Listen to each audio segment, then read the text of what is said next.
कुछ सुना है सरकार आपने? सुना है हमारे गांव की हदूद को बढ़ा दिया गया है। अब सराय गांव भी हमारे गांव का हिस्सा है। अब उसका नाम खत्म करके सुंदरगढ़ बोलने का हुक्म दिया गया है सरकार की तरफ से। ये तो अच्छा हुआ ये इलेक्शन से पहले हो गया, वरना पता नहीं हमारे बादशाह सरकार वहां से जीतते कि नहीं।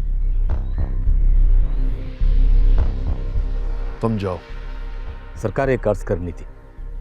वो मेरे मामे का बेटा वापस आ गया है, बस यही आपको बताना चाह रहा था। उसे बोलो पढ़ ले, हमारे पास उसके लिए कोई जगह नहीं। ऐसा ना करे सरकार, तो अपने घर का वाहिद कफील है। अच्छा, वाहिद कफील है। तो जब मैंने कहा था कि पढ़ाई कर ले या नौकरी कर ले, तब क्या हुआ था? सलाम के लिए हाजिरी चाहे सरकार। सरकार ये उसका आखिरी इम्तिहान था। अब कोई इम्तिहान नहीं देगा।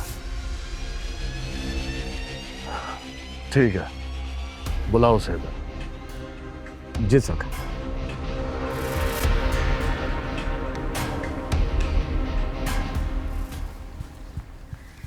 सलाम सरकार। चल ठीक है, पीछे हट, खड़ा हुआ। हाँ, तू क्या समझता है? तू पढ़ाई करके हमारी बराबरी करेगा? बिल्कुल नहीं सरकार। अच्छा, हमारे खाते में लिखा हिसाब किताब, नफा नुकसान जानकर उसे दुरुस्त करेगा तू? और क्या करेगा इतना पढ़कर? तेरे पुरखों ने कौन सी जायदाद छोड़ी है जिस पर तू जाकर हुक्मरानी करेगा? इधर ही मरना है तुमने, हमारे पैरों की धूल बनकर। आंख नीचे कर, अपनी औकात से बाहर ना निकल। सरकार, मेरे बाप की वसीयत थी कि मैं पढ़ूं और सरकारी नौकर बनूं। सुना तूने, तू इसकी वकालत कर रहा है। अच्छा, तो अब हमारे काम करने वाले अपने बच्चों को ये सबक दे रहे हैं। मुंशी, इसे बताया नहीं ये सुंदरगढ़ है और यहां नस्ल दर नस्ल ये लोग हमारी जमीनों पर खेती बाड़ी फसल करते आ रहे हैं। अगर ये सरकारी नौकरी करने लग गया तो खेती बाड़ी क्या इसका मरा हुआ बाप करेगा? ये खुद करेगा। अब ये पढ़ाई वढ़ाई कुछ नहीं करेगा। मैं जमानत देता हूं इस बात की। देख लो मुंशी, तुम्हारे होते हुए ये सब कुछ हो रहा है। हेलो, चलो, चल जाओ, दफा हो यहां से, निकल। ये क्या हो रहा है यहां सुंदरगढ़ में? ताबेदारी करेगा तो ठीक है, वरना सरकशी करने वालों का सर कलम करना हमें आता है, और ये बात तू अच्छी तरह जानते हो। सरकार, इसकी नौबत नहीं आएगी। आजकल जिसे देखो हमारे मुंह को आ रहा है, बस एक गरेबान पर हाथ डालना रह गया। किसी की मौत आई है सरकार, कौन इतनी जुर्रत कर सकता? हैं कुछ अपने पराये जो मेरे फैसलों के आगे सर नहीं झुकाते। मैं उन्हें सर उठाने के लायक नहीं छोड़ूंगा, वो चाहे अपने हों या पराये।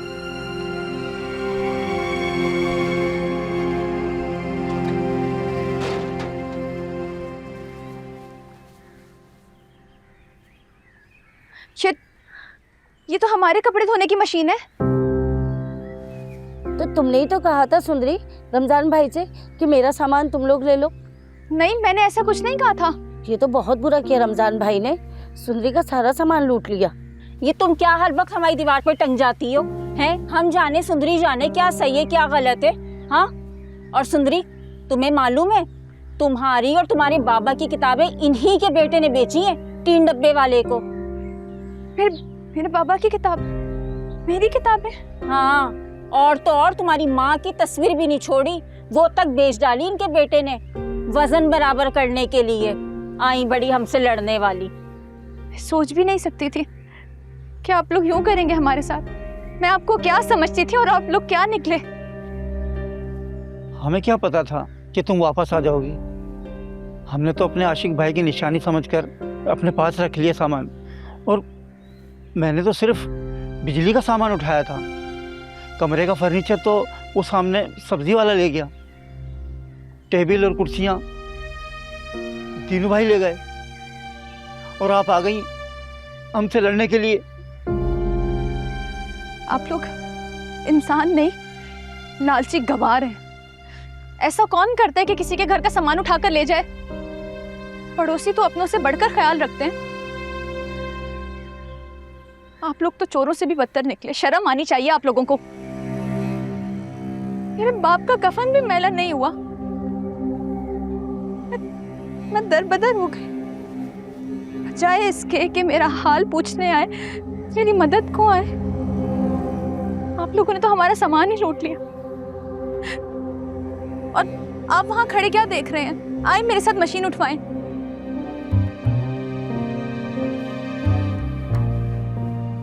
रुको।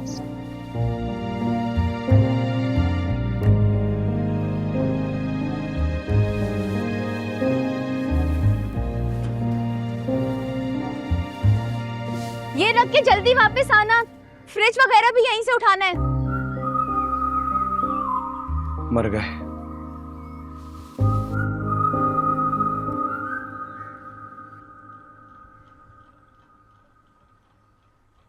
आपको क्यों सब्र नहीं आता बीपी जी?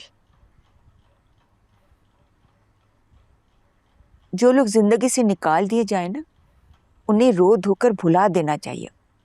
भला किस्मत से भी कोई लड़ा है क्या? इंसान की ज्यादतियों का इल्जाम किस्मत को क्यों धर रही हैं?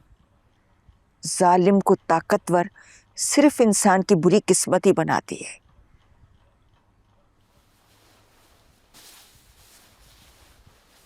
जी मैं अंदर आ जाऊं? लाजो आई है खाना लेकर, बुला लो उसे। बुलाया? आ जाए लाजो।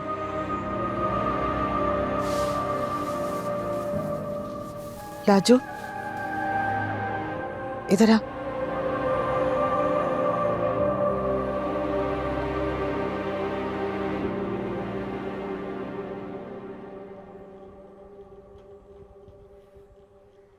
बैठो, मेरे पास बैठो।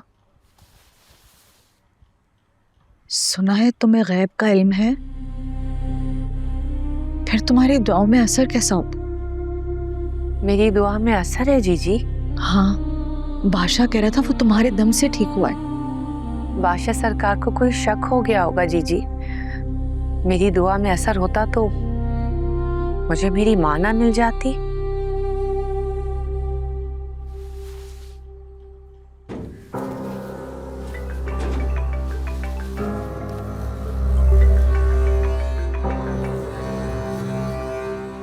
सलाम दाजी।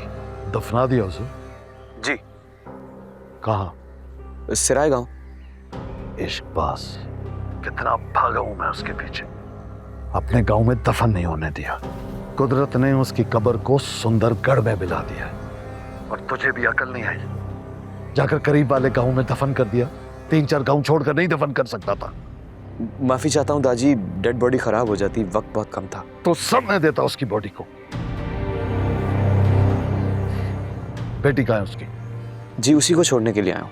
उस लड़की को ठिकाने लगाकर तू अपने काम पे निकल जा। क्यों समझना, तुम्हें कोई टकराया ही नहीं, जिंदा या मुर्दा। क्या दाजी, आपका ताल्लुक क्या है इस शख्स से? और इस सवाल पर सवाल नहीं करता। बेटा बेटा मेरे लिए मुसीबत है, क्या आ गया?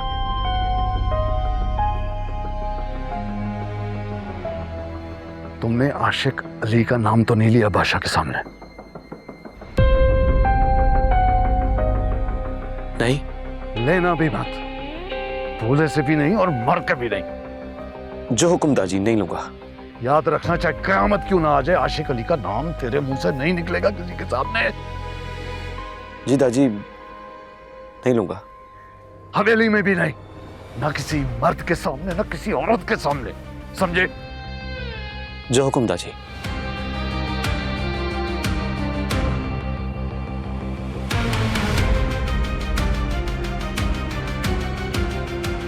आप कैसे जानते हैं उन्हें? मोहसिन है मेरे, बड़े एहसान किए उन्होंने। मेरी जिंदगी में जो भी है ना, उन्हीं का दिया हुआ है।